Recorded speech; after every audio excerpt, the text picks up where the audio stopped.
திறந்து வைக்குமாறு மாண்புமிகு சட்டப்பேரவை துணைத் தலைவர் அவர்களையும் வாழ்த்துறை வழங்கிய ஊராட்சி ஒன்றிய குழு உறுப்பினர் கிருஷ்ணமூர்த்தி அவர்களே, மருத்துவர் ஆனந்தன் அவர்களே, சிவகுமார் அவர்களே,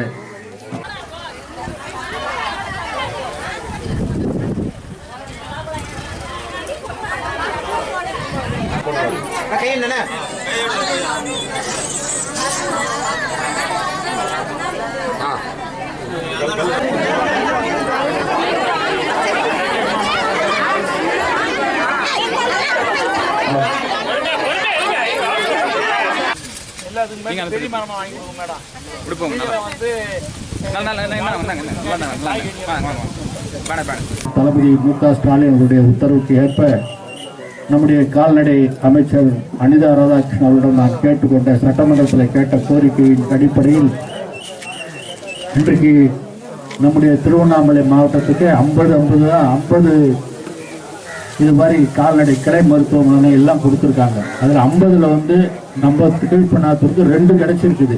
மற்ற இடத்துலாம் 1, ஆனால் இங்கே 2 வேடம் நத்தமும் அங்கே துரிஜாபுரத்தில் பாலானந்தல் என்ற கிராமத்துக்கு அங்கே 2 கால்நடை கிளை நிலையம் கிடைத்திருக்கிறது என்றால் இந்த பகுதியில் அதிக கால்நடைகளை நம்முடைய தாய்மார்கள் இங்கே வளர்த்து வருகிறார்கள். அவர்களுக்காக இந்த கிளை நிலையத்தை தர வேண்டும் என்று சட்டமன்றத்தில் கோரிக்கை வைத்தது எனக்கு இணங்க இன்றைக்கு இந்த கிளை நிலையம் இங்கே துவக்கப்பட்டிருக்கிறது.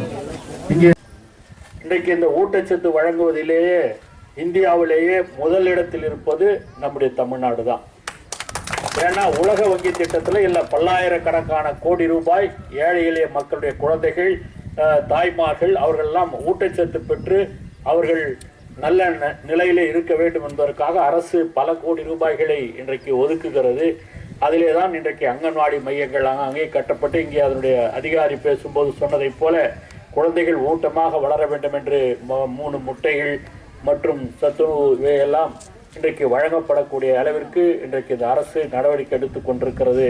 இந்தியாவிலேயே இந்த ஊட்டச்சத்திலே இன்றைக்கு சாதனை புரிந்த மாநிலம் என்ற வகையிலே தமிழகம் உயர்ந்திருக்கிறது.